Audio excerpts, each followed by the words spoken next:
ئێمەوە خوێندکارانی و دەرچوانی پیشەیی هەست بە نادادی و ستەمێکی زۆر دەکەین لە بەرامبەر ماندووبوونی 12 ساڵ خوێندنمان پشتگوێخستنمان لەلایەنی وەزارەت پەروەردە و خوێندنی باڵاوە.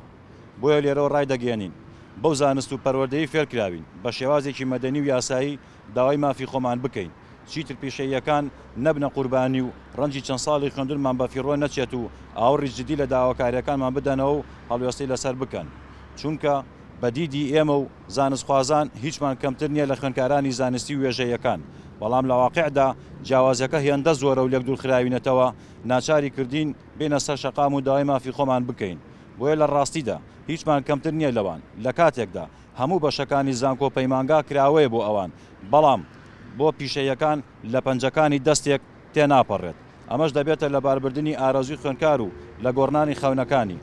بۆیە دووبارە ڕای دەگەێنین مەبەستمان فێربوونی زانست و زانیاریە تا لەو ڕێگەیەوە خزمەت بە خاک و خەڵک بکەین.